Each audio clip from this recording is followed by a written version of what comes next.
평생 모아온 재산, 자식 위에 참았던 세월, 사회에서 지켜온 체면. 그런데 막상 늙고 나니 아무도 찾지 않습니다. 자식은 각자 바쁘고 친구는 하나 둘 떠나가고 손에 남은 건 약봉지와 병원 예약 문자뿐입니다. 그제야 깨닫습니다. 노년은 결국 나 자신을 지키는 시간이었다는 것을. 외로움도 고독도 준비한 사람만이 견딜 수 있습니다. 오늘은 노년에 꼭 갖춰야 할 5가지와 절대 가까이에선 안 될 5가지 인간에 대해 이야기하겠습니다. 첫 번째로 지켜야 할 것, 바로 경제적 독립입니다. 노년의 비극은 대부분 돈에서 시작됩니다. 자식에게 맡긴 통장, 사위에게 넘긴 집, 믿었던 사람에게 건넨 도장 하나가 인생을 무너뜨립니다. 사랑해서 준 것도, 믿어서 맡긴 것도 결국 돌아오지 않는 상처가 됩니다. 사람들은 말합니다. 돈이 다가 아니라고. 틀렸습니다. 노년엔 돈이 전부입니다. 병원 갈 돈, 밥 사 먹을 돈, 내 이름으로 된 집 한 채. 이것만 있으면 누구에게도 눈치 보지 않고 살 수 있습니다. 문제는 많은 이들이 착각에 빠진다는 점입니다. 내 자식이니까, 내가 늙으면 돌봐줄 거니까. 착각이 끝나고 남는 건 등 돌린 가족과 바닥난 통장뿐입니다. 사랑은 배신할 수 있지만 통장은 배신하지 않습니다. 내 손에 있는 돈만이 나를 지켜줍니다. 돈을 잃는 순간 당신의 존재감도 사라집니다. 거짓말 같지만 현실입니다. 늙은 부모에게 자식이 주는 관심은 결국 부모가 가진 것의 유효기간입니다. 돈이 끊기면 효심도 끊깁니다. 경기도 분당에 살던 71세 이정분 씨 이야기입니다. 평생 교사로 일하며 자식 둘을 대학까지 보냈습니다. 퇴직금 2억 원과 본인 명의 아파트를 큰아들에게 넘겼습니다. 아들이 사업 담보가 필요하다고 했고 이 씨는 의심 없이 도장을 찍었습니다. 우리 아들이니까 괜찮아. 잘 되면 더 잘해주겠지. 그러나 사업은 1년 만에 부도났고 집은 경매로 넘어갔습니다. 이후 이 씨는 월세 45만 원 반지하로 이사했습니다. 몸이 약해지자 의료비도 감당하기 어려웠고 자식들은 각자 사정이 어렵다며 연락을 끊었습니다. 혼자 외출하다 넘어져 갈비뼈가 부러졌지만 병원에 실려가면서도 가장 먼저 든 생각은 이 돈 병원비로 다 날아가겠구나였습니다. 이 씨는 누군가의 부러움의 대상이었던 당당한 선생님이었지만 지금은 누구에게도 기대지 못하는 노인이 되었습니다. 이젠 자식에게 연락도 없습니다. 유일한 문자는 연금 차압 문자입니다. 이렇듯 경제적 독립은 단순히 돈의 문제가 아닙니다. 그건 곧 나의 존엄입니다. 지갑이 열려 있어야 말도 편하게 하고 아프다고도 말할 수 있습니다. 노년을 후회하지 않으려면 절대 누구에게도 돈을 맡기지 마십시오. 두 번째로 지켜야 할 것은 남과 비교하지 않는 단단한 마음입니다. 노년을 가장 초라하게 만드는 건 내 인생이 아니라 남의 인생을 쳐다보며 사는 그 눈입니다. 누구는 자식이 외제차 뽑아줬다더라. 누구는 매달 생활비를 받는다더라. 누구는 제주도에 별장을 샀다더라.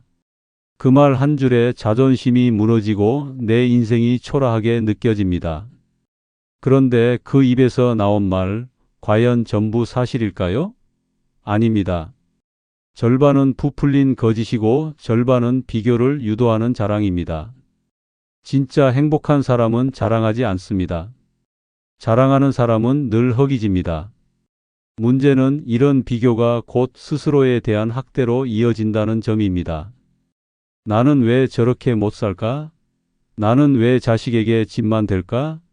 끝없는 자책 속에서 사람은 늙는 게 아니라 무너집니다. 인생은 통장 잔고나 자식 직업으로 평가할 수 없습니다. 얼마나 버티고 얼마나 즐기고 얼마나 내 삶을 사랑했느냐로 남는 것입니다. 서울 상계동에 사는 68세 안미자 씨는 동네 아파트 복도에서 자주 마주치는 김 여사 때문에 마음에 병이 생겼습니다. 김 여사는 자식 자랑이 유별났습니다. 우리 딸은 미국에 살아서 1년에 2번씩 비행기 태워줘요. 우리 아들은 명절 때마다 금팔찌를 사다 줘요. 안 씨는 처음엔 웃으며 넘겼지만 어느 순간부터 자신이 초라해졌습니다.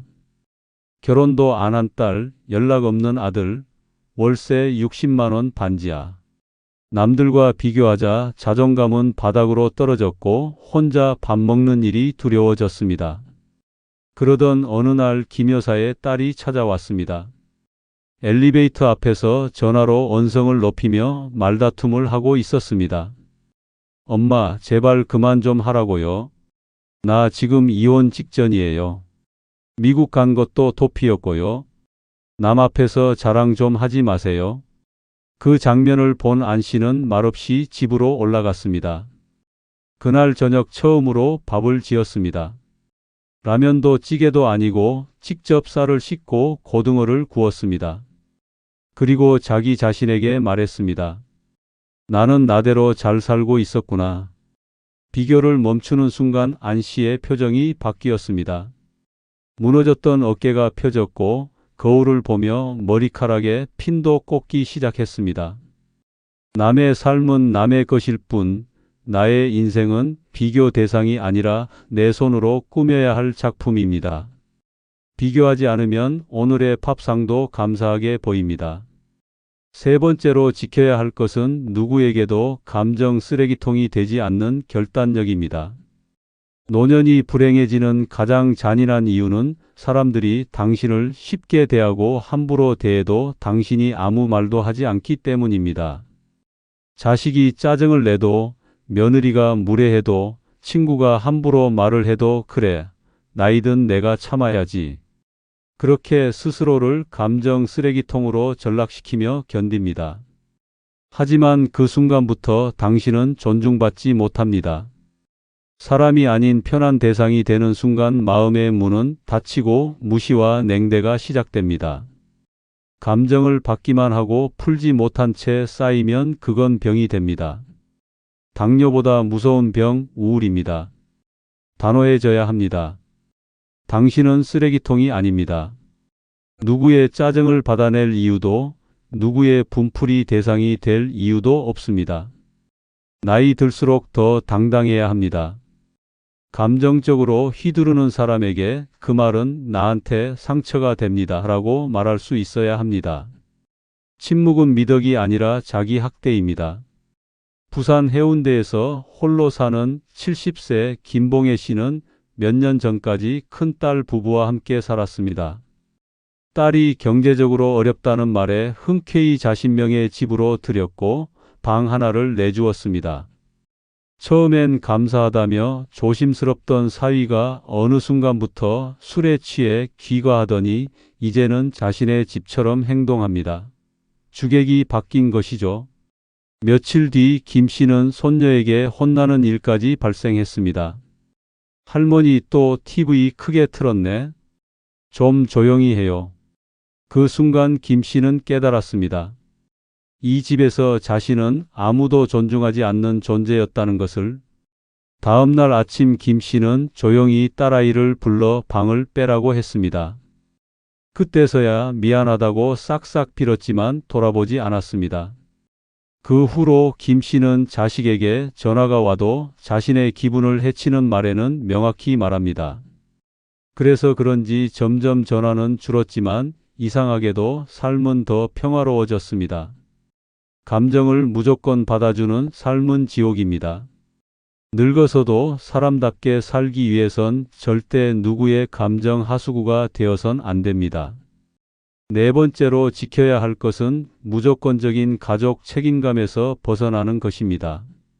노년을 질식시키는 족쇄는 돈도 병도 아닙니다. 바로 그래도 가족이잖아라는 무서운 책임감입니다. 늙고 병들어도 가진 거 없어도 마지막까지 자식을 책임지려는 마음. 그 미련이 노년의 평온을 무너뜨립니다. 자식이 실패해도 며느리가 도망가도 손주가 무례해도 내 자식인데 어떻게라며 스스로를 희생합니다. 그러나 기억해야 합니다. 당신의 헌신은 당연한 게 아니며 가족이라는 이름은 절대 무조건적인 희생의 이유가 되어선 안 됩니다. 자식은 성인이 되면 각자의 인생을 책임져야 합니다. 그런데 많은 부모는 자식을 끝까지 끌어안으려 합니다. 생활비를 대주고 보증을 서고 감정의 쓰레기까지 받아냅니다. 그렇게 한 번 더 도와주다 보면 당신의 노후는 사라지고 남는 건 외면당한 상처뿐입니다. 대전 유성구에 사는 73세 강찬호 씨는 세 아들을 두고 있었습니다. 모두 결혼했고 각자 가정을 꾸렸지만 이상하게도 자주 찾아오는 건 돈이 필요할 때뿐이었습니다. 첫째는 투자 실패로 빚을 지고 둘째는 사업을 하겠다며 집 담보 대출을 요구했습니다. 막내는 직장을 그만두고 유튜브를 하겠다고 했습니다. 강 씨는 그래, 내가 도와줘야지라는 생각에 결국 자신 명의 집을 담보로 대출을 받고 모아둔 돈도 거의 다 내줬습니다. 문제는 그때부터였습니다. 첫째는 연락을 끊었고 둘째는 연락이 뜸해졌고 막내는 종종 전화로 나 때문에 힘들지라는 말만 남겼습니다. 어느 날 고관절 수술을 앞두고 자식들에게 연락했지만 돌아온 건 이번 달은 좀 힘들다는 대답뿐이었습니다. 결국 강 씨는 보호자 없는 병동에 혼자 입원했습니다. 마취가 덜 깬 채 침대에 누워 천장을 바라보며 그는 말했습니다. 내가 도대체 뭘 위해 살아온 거지? 회복 후 그는 조용히 아들 3명 번호를 차단하고 경북 문경으로 내려갔습니다. 작은 전원주택 하나를 빌려 직접 밥을 해 먹고 텃밭을 이루며 스스로를 돌보기 시작했습니다. 몇 달 후 막내가 겨우 연락해 찾아왔습니다. 강 씨는 단호하게 말했습니다. 이젠 내 인생을 살려고 해. 서로 각자 인생 살자. 가족은 소중합니다. 하지만 그 소중함이 당신 삶을 삼킨다면 이제는 끊어내야 합니다. 노년을 위해 진짜 필요한 건 누군가를 책임지는 인생이 아니라 나를 지키는 결단력입니다. 5번째로 지켜야 할 것은 혼자 있는 시간을 즐길 수 있는 여유입니다. 노년의 진짜 적은 병이 아닙니다. 외로움도 아닙니다. 혼자 있지 못하는 마음입니다. 조용한 집안에 있으면 허전해서 TV를 틀고 창밖을 멍하니 보다가 문득 전화기를 바라보며 한숨을 쉽니다.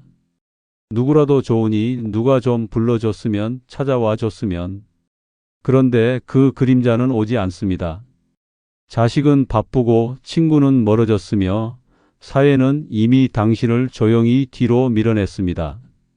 그제야 깨닫습니다. 혼자 있는 시간이 고통이 아닌 사람만이 노년을 우아하게 살 수 있다는 사실을. 불행은 늘 그 틈에서 들어옵니다. 외로움이란 틈. 그 틈을 견디지 못하면 이상한 사람들과 엮이고 엉뚱한 곳에 돈을 쓰며 낯선 이에게 기대게 됩니다. 그렇게 만나게 된 사람에게 전 재산을 빼앗기고 정서적 학대를 당하며 끝내 후회만 남깁니다. 혼자 있는 법을 배우지 않으면 누구에게든 휘둘립니다. 외로움에 중독된 사람은 누구라도 붙잡으려 들고 그 끝은 항상 똑같습니다. 배신, 갈등, 파탄.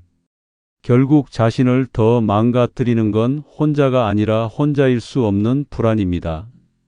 인천 부평구에 사는 69세 나경자 씨는 남편과 사별한 뒤 갑작스레 혼자가 되었습니다. 평생 남편의 출퇴근을 챙기고 자식들을 뒷바라지하며 바쁘게 살았기에 혼자 남은 삶이 견딜 수 없을 만큼 허전했습니다. 어느 날 친구의 소개로 한 남성을 만났습니다. 나이 차이가 좀 있었지만 다정했고 말이 잘 통했습니다. 두 사람은 어느새 자연스럽게 동거를 시작했습니다. 하지만 그건 지옥의 시작이었습니다. 처음엔 소소한 부탁이더니 나중엔 생활비를 요구했고 귀금속이 하나 둘 사라지기 시작했습니다. 경찰서까지 가는 진통 끝에 결국 남자는 떠났지만 나 씨의 마음은 텅 비어버렸습니다. 그 이후 나 씨는 결심했습니다. 이제는 나 혼자 살아도 행복하게 살 거야. 매일 아침 스스로에게 편지를 씁니다. 오늘 있었던 일, 본 영화, 먹은 음식, 작은 것도 기억하고 정리하며 자신과 대화하는 법을 배웠습니다. 주말에는 도서관에 가서 책을 읽고 커피 한 잔으로 2시간을 보냅니다. 처음엔 어색했지만 지금은 말합니다. 혼자 있는 이 시간이 제일 편해요. 노년은 결국 혼자 사는 시간의 연속입니다. 그 시간을 고통으로 만들지 않기 위해선 혼자 있는 자신을 사랑하는 연습이 필요합니다. 누구의 말도, 누구의 손도 필요 없이 혼자 있어도 마음이 괜찮은 사람. 그 사람이 진짜 행복한 노년을 맞이합니다. 이제 늙어서 절대 가까이에선 안 될 5가지 인간에 대해 말씀드리겠습니다. 늙었다고 모두가 착해지는 건 아닙니다. 오히려 나이 들수록 교묘해지는 사람들이 있습니다. 그들과 엮이는 순간 평온했던 말년은 순식간에 지옥으로 바뀝니다. 첫 번째, 도움을 요청하면서 은혜는 모르는 사람입니다. 이들은 도움을 청할 땐 눈물까지 동원하지만 막상 도움을 받고 나면 당신을 기억하지 않습니다. 오히려 뒤에서는 당신을 험담하고 더 이상 도움을 주지 않으면 당신이 나쁜 사람이 됩니다. 이들은 평생 남의 도움을 당연하게 여기며 살아왔습니다. 도와주는 사람의 시간을, 노력을, 돈을 소중하게 여기지 않습니다. 오히려 내가 뭐 큰 걸 바랬냐고 말하는 순간 듣는 사람은 심장이 철렁합니다. 무서운 점은 이런 사람들이 도와줄 때는 모른 채 하다가 거절하면 금세 원망의 대상이 된다는 것입니다. 예전엔 도와주더니 이젠 모르겠다는 식의 말로 주변 사람들에게 당신을 차가운 인간으로 포장하기도 합니다. 말년은 편안해야 합니다. 누구에게 휘둘리지 않고 사람 때문에 마음 상하지 않고 남은 시간은 온전히 나를 위해 써야 할 시기입니다. 도움은 줄 수 있지만 사람은 골라서 도와야 합니다. 고마움을 모르는 사람에게는 손길이 칼이 되어 돌아옵니다. 두 번째, 남의 가족사를 퍼뜨리는 사람입니다. 이보다 더 위험한 인간은 없습니다. 이런 사람은 누구보다 친절한 얼굴로 다가옵니다. 그 집 딸이 이혼했다며 아들이 빚졌다는 소문 있더라 하며 말을 꺼내지만 그 속엔 관심도 배려도 없습니다. 단지 재미와 우월감으로 남의 사생활을 조각내는 혀를 가졌을 뿐입니다. 문제는 이 말이 어디로 튈지 모른다는 것입니다. 엉뚱한 사람 귀에 들어가면 원래 이야기보다 더 자극적인 거짓으로 변질됩니다. 말 한마디가 가족을 파탄내고 관계를 끊게 만들고 평생 지켜온 체면을 한순간에 무너뜨립니다. 노년기에 가장 소중한 자산은 명예와 관계입니다. 자식들이 열심히 쌓아온 이미지가 부모 한 사람의 무분별한 말 한마디로 무너질 수 있습니다. 이런 사람과의 관계는 초반에 반드시 경계를 분명히 해야 합니다. 나의 가족 이야기, 특히 자식 문제나 개인적인 고민은 절대 입에 올리지 않는 것이 좋습니다. 세 번째, 잘 지내는 척 뒤에서 욕하는 사람입니다. 이보다 교활하고 치명적인 인간은 없습니다. 겉으로는 웃고 인사하며 다정하게 말하면서 돌아서면 당신의 인격을 갈기갈기 찢는 말을 퍼붓는 사람입니다. 이런 이중적인 사람의 가장 무서운 점은 절대 자기 얼굴에 티를 내지 않는다는 것입니다. 모든 가면은 진심처럼 보이고 모든 칭찬은 뒷담화의 사전포석입니다.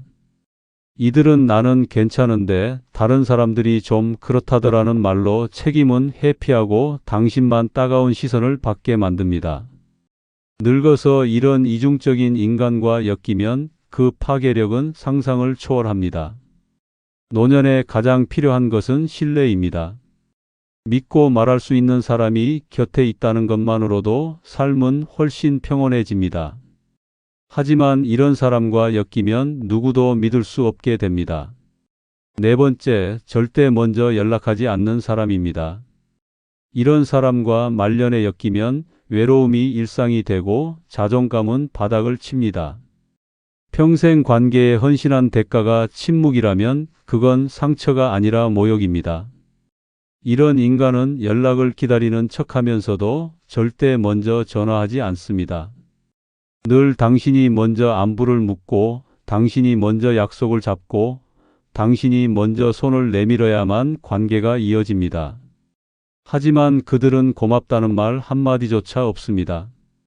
말년에 필요한 사람은 많이 아는 사람이 아니라 먼저 연락하는 한 사람입니다. 당신을 먼저 떠올리고 먼저 안부를 묻고 먼저 손을 내미는 그 사람이 곁에 있다면 외로움은 두려움이 되지 않습니다. 다섯 번째, 정치 이야기로 싸움을 부르는 사람입니다. 늙어서 이런 사람과 엮이면 평화로워야 할 말년이 전쟁터가 됩니다. 이들은 말끝마다 정치 이야기를 꺼내며 분위기를 박살냅니다. 명절 모임, 경로당, 카페, 심지어 장례식장에서도 예외가 없습니다. 누가 나라를 망쳤다. 그놈이 대통령만 안 됐어도 같은 말로 걸고 동의하지 않으면 바로 적으로 간주합니다. 조용히 있으면 무식하다고 무시하고 반대 의견을 내면 미쳤다고 역정을 냅니다. 정치 이야기는 절대 결론이 나지 않기 때문에 남는 것은 오해와 분노뿐입니다. 늙어서 그런 갈등에 에너지를 쏟는 건 너무나도 무의미하고 고달픈 일입니다. 정치적 성향은 각자의 자유입니다. 하지만 그것을 강요하거나 모임의 분위기를 갈라놓는 도구로 사용하는 사람은 공동체의 파괴자입니다. 말년의 평화는 조용한 사람 곁에서 시작됩니다. 여러분, 말년을 위태롭게 만드는 인간은 절대 거창하지 않습니다. 자주 보던 그 사람, 익숙했던 그 말, 익숙한 미소 뒤에 숨은 칼날이 말년에 상처를 냅니다. 진짜 무서운 건 외로움이 아니라 사람에게서 오는 배신과 폄훼입니다. 잘못된 인연 하나가 남은 삶 전체를 어둡게 만들 수 있습니다. 지금이라도 정리해야 합니다. 말년은 누구보다 당신 스스로를 위해 안전하게 지켜야 할 시간입니다. 노년을 혼자 살아도 괜찮은 사람이 되기 위해선 5가지를 지키고 5가지 인간을 멀리해야 합니다. 경제적 독립을 지키고 남과 비교하지 않는 강심장을 갖고 감정 쓰레기통이 되지 않으며 무조건적인 가족 책임감에서 벗어나고 혼자 있는 시간을 즐길 수 있어야 합니다. 그리고 은혜 모르는 사람, 남의 가족사를 퍼뜨리는 사람, 뒤에서 욕하는 사람, 먼저 연락하지 않는 사람, 정치로 싸움 거는 사람과는 거리를 두어야 합니다.